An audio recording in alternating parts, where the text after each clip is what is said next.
The defense motion to dismiss in case number 18-14129, the state of Florida versus Nikolas Cruz. I would just ask you all to please bear with me this morning. I am the duty judge, so we may have to take very brief recesses from time to time, but it shouldn't be more than a few minutes. Will the parties announce the record, please? Yes, Your Honor. Maria Schneider on behalf of the state of Florida. Joseph Burke on behalf of Mr. Nikolas Cruz. And James Rubin on behalf of Mr. Nikolas Cruz. Good morning. Lisa McNeil on behalf of Mr. Cruz. Judge, before we proceed on the merits of the motion to dismiss, Okay. I just have one issue I'd like to address before the court Okay. on both of his cases. The defense has received and reviewed the court's order dated October 31st of 2019 in reference to Mr. Cruz's appearance in court for all substantive pretrial motion hearings. We've reviewed that motion. We respect the court's ruling, but at this time, we would ask the court to excuse Mr. Cruz from court today and for all future pretrial hearings, as he has executed a valid waiver specific to this court date, and the court has previously colloquied him on June 7th of 2019. We objected to the courts having the ability to colloquy the defendant. The fourth DCA, in their opinion, dated June 7th of 2019, agreed that this court had the right to conduct a colloquy, but Judge Warner concurred that if the court requires the defendant's presence at every pretrial hearing simply to question him on the validity of his waiver, I would conclude that this court should be compelled to recognize his written waiver pursuant to Florida Rules of Criminal Procedure 3.180, subsection A, subsection 3. And I'd also like to draw the court's attention to the Florida Supreme Court case, P-E-E-D-E v. State, which is at 474 Southern 2nd, 808. And that was a case where the Florida Supreme Court ruled that the court did not abuse their discretion by allowing the defendant to waive his presence during a capital trial proceeding. And as the court is aware, it can be argued that it's even more important that a defendant be present during the capital trial proceedings because he has a Sixth Amendment right to confront the witnesses as well as Crawford issues. And the court said that as long as the defendant voluntarily, knowingly, and intelligently waives his presence can be waived. So at this time, Judge, we would ask that you honor the fourth DCA's order and excuse Mr. Cruz from this proceeding, and we will continue to file waiver of appearances to specific issues or court dates. In those waivers, we are specifically indicating what we discussed with our client, and the court has one for the 14129 case, which relates to the motion to dismiss. That motion was discussed with Mr. Cruz, as well as the motions that you will be hearing this afternoon on the 1801958CF1A motion. Those motions were discussed with Mr. Cruz. He's aware of the contents of those motions, and he waives his appearance for those hearings as well. Thank you, Your Honor. Your Honor, I am not prepared to address anything on the case involving the Parkland shooting. I am not counsel on those cases. The counsel on those cases was not noticed that this was an issue that was going to be brought up, and I will have absolutely nothing to do with that case. So I am not speaking to that. As to this case, Your Honor, you didn't conduct any colloquy as far as I remember regarding this case.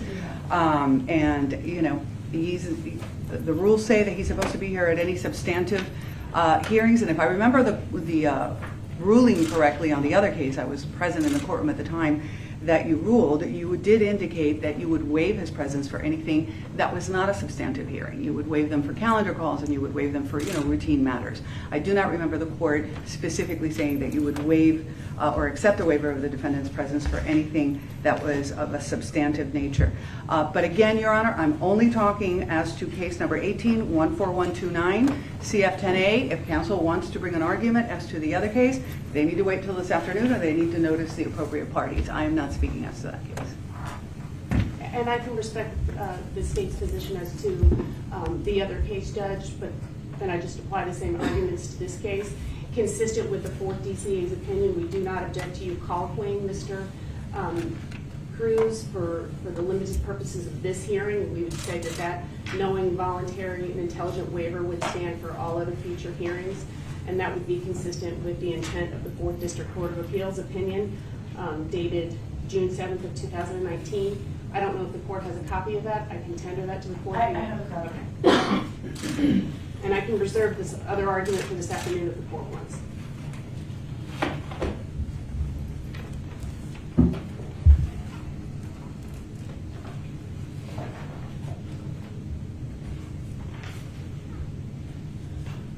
Okay, as far as waiving his appearance at the hearing that is set for 10 o'clock this morning, Mr. Burke, you're handling this matter? Yes, Judge. If you want to put your client under oath, call him and go over all of the issues that may be addressed during this hearing, and then I will make a finding.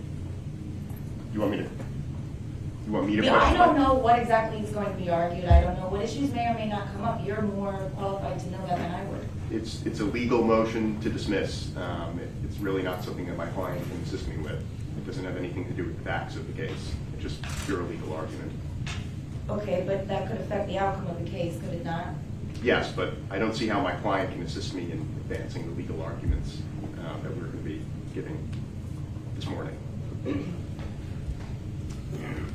That's why he has an attorney, so I can make the legal arguments for him. I understand that, but he does have a right to be here to consult with you if there's things that he wants to add or things that he thinks need to be brought to my attention.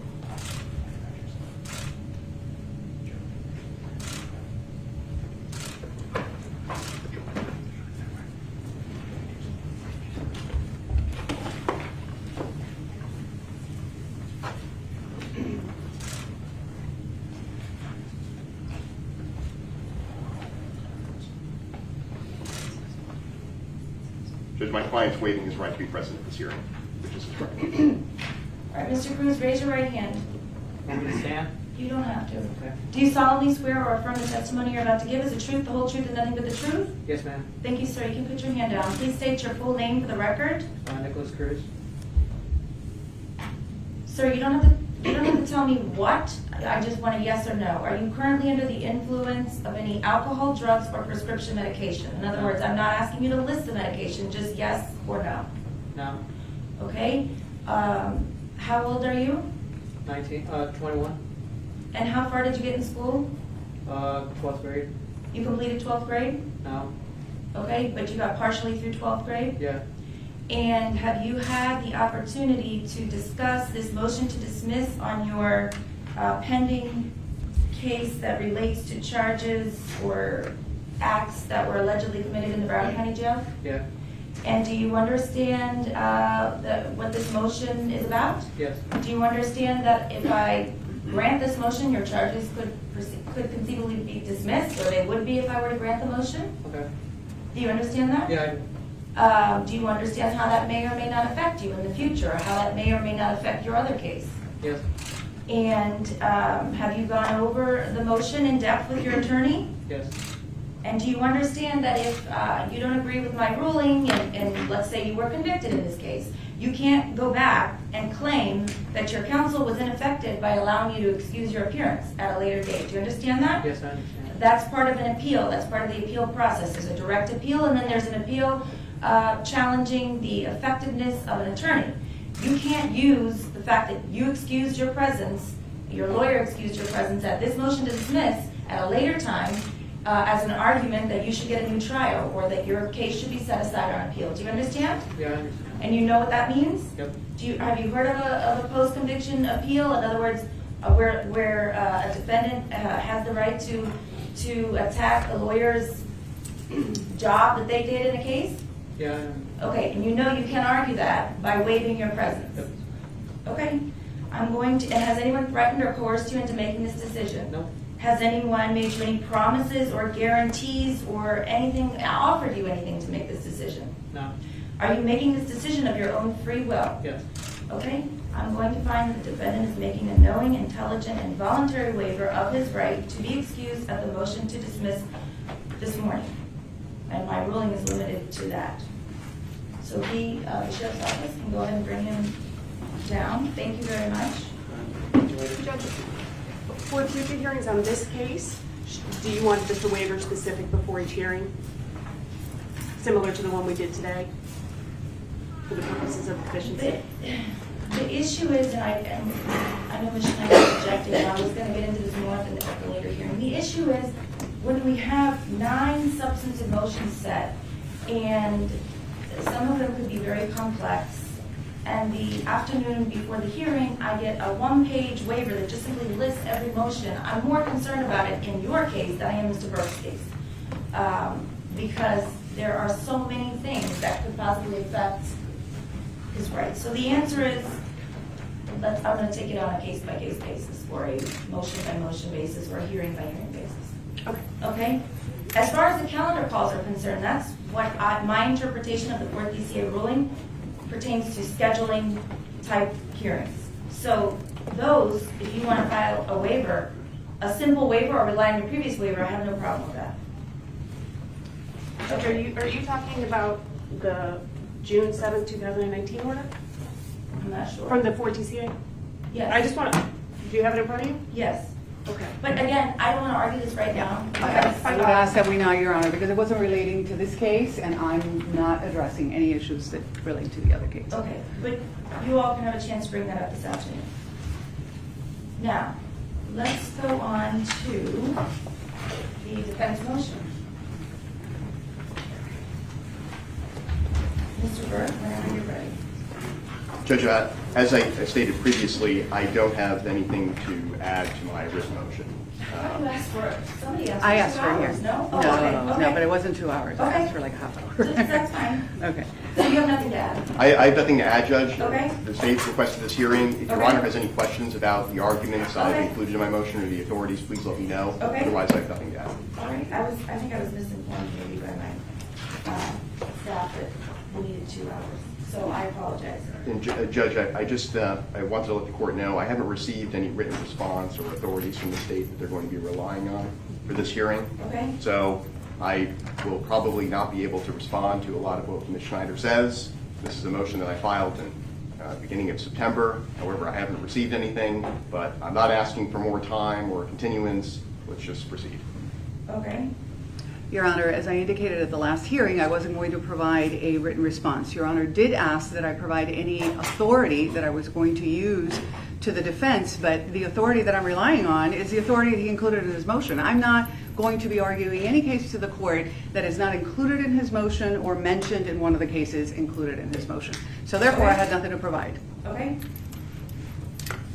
All right, we ready for my response? Whenever you're ready. All right. Your Honor, the defense has filed a motion to dismiss count 1 of the information, or at least part of count 1 of the information, indicating that Florida Statute 78407 is an enhancement statute, and because it's an enhancement statute, 77704, which is the attempt statute, does not apply.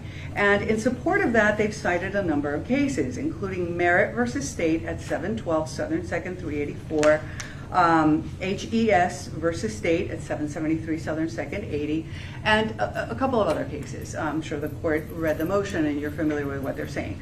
I would point out to the court that those cases, Merritt is a 1998 case, HES is a 2000 case, Merritt is a Supreme Court case, HES is a District Court of Appeal case. But if you read the cases, basically they are finding specifically that in those cases where they did charge attempted aggravated battery on a law enforcement officer, they found that 78407, which is the statute that says aggravated assault, aggravated battery, those are cases that carry a minimum mandatory and are a degree higher than normally an aggravated battery or an aggravated assault would be, that they are enhancement statutes only.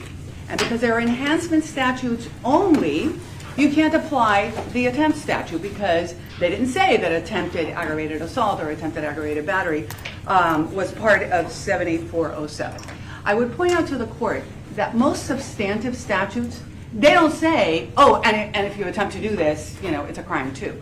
Most substantive statutes are just a substantive statute. And then 77704 applies. So the court in these cases was basing their holding on the fact that they were finding that 78407 was not creating a substantive crime, that it was just an enhancement statute. That's what all of those cases talk about. That's fine until Mills versus State, the Supreme Court of Florida, and that's another motion, case that's cited by the defense.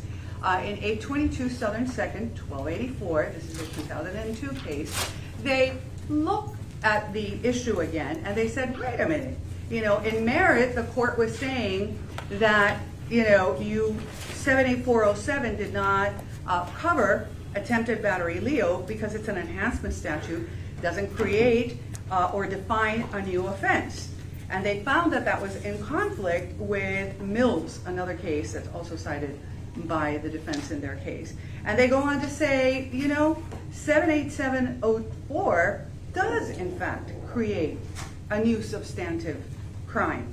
And it is not just merely an offense of a statute of enhancement. It reclassifies offenses, but it's creating a new crime. And the most important case that I would point out to the court is Ramroop versus State, also cited in the defense's motion. That's located at 214 Southern 3rd, 657, Florida Supreme Court case, 2017. So it trumps all the prior cases. In that case, citing Mills, they looked at the situation, they looked at 78407, and they found that it is a reclassification statute, not an enhancement statute. And they go on specifically to say that it creates a new substantive crime. 78407 provides for reclassification and defines a substantive offense. If it is a substantive offense that is being created, it doesn't need to say, and an attempt of this offense is also, a crime. You can just apply 77704. So this is why I didn't have to list any additional,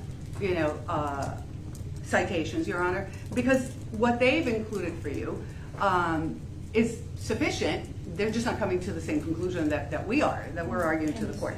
They go on to point to an older case that talks about, if a case specifically lists, or if a statute specifically lists certain crimes, then it only applies to those crimes.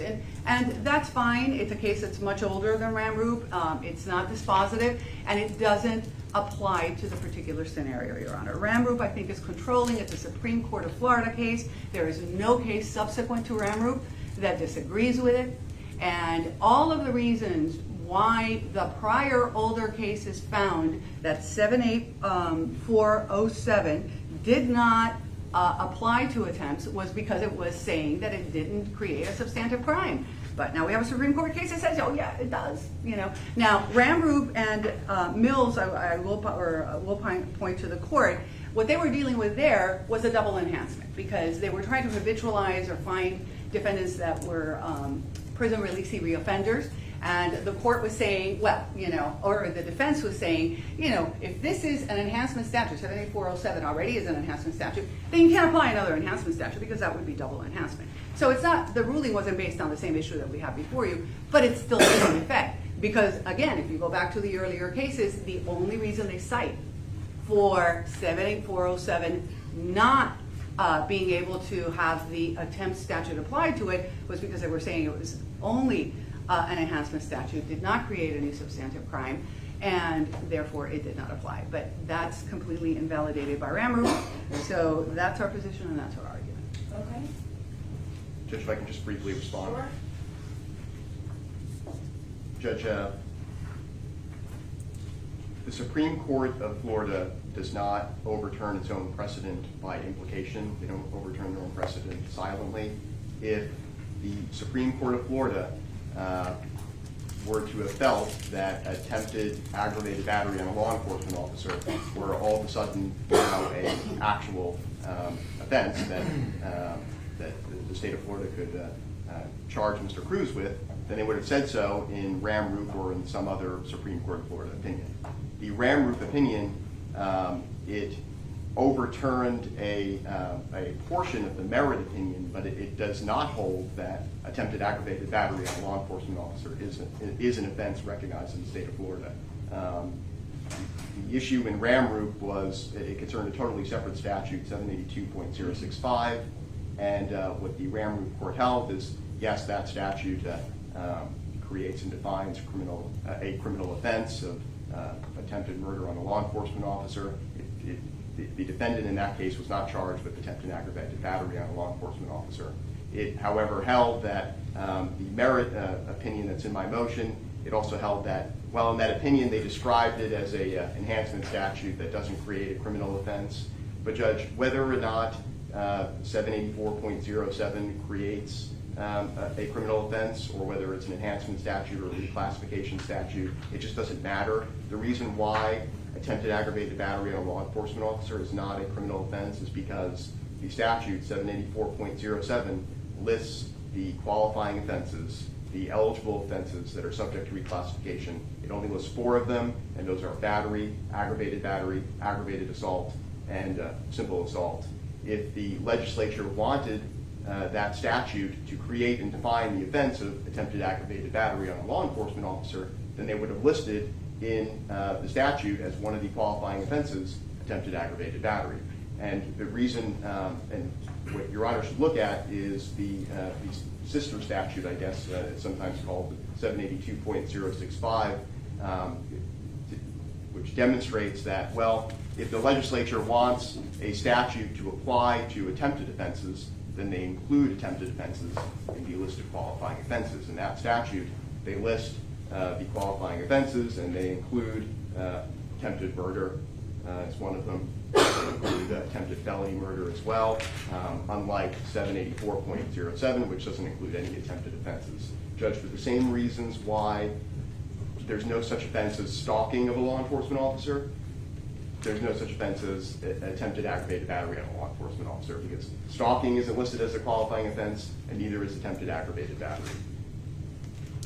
Okay, I didn't quite understand that argument, but I can tell you that when counsel tells you that the court in Ramroof didn't specifically arrest 78407, I don't understand how they can say that. I can point the court to page 5 of Ramroof on the right-hand side, starting on the left-hand side at the bottom, but on the right-hand side of the opinion, where they go on to talk about that in Wright, citing to a different case, the court held that Section 78407 defines a substantive offense of battery on a law enforcement officer and requires an essential element of proof that the victim was in fact a law enforcement officer. They go on further in that opinion to talk about the differences, and it says, about 3/4 of the way down in the opinion, in Darst, which is another case that's included in the case law cited by the defense, it says, we unanimously held that Section 78407 was not an enhancement statute, but a reclassification statute that creates a substantive crime. I don't know, it's right there in black and white. And the bottom line is that, again, Judge, when you look at robbery and you look at a lot of other offenses, they don't say an attempt is also applicable. You just apply 7704. And that's the same thing that we're saying here. 78407 creates the crimes, separate crime, not just aggravated battery, because we have another statute that has aggravated battery, and doesn't say, oh, and an attempt of an aggravated battery is also a crime. That's a perfect example. It just says aggravated battery is a crime, and then you can apply 7704, and it's an attempted aggravated battery. Creates new crimes because it adds an element. It's an aggravated assault or an aggravated battery specifically on a law enforcement officer. Additional element of the offense. So just like with any other statute, 77704 can be applied. Okay, anything else? No, Judge. I am going to put this matter under advisement, and I should have a written order for you in the next few days. Thank you, Your Honor. Okay, Thank you. thank you. We're in recess.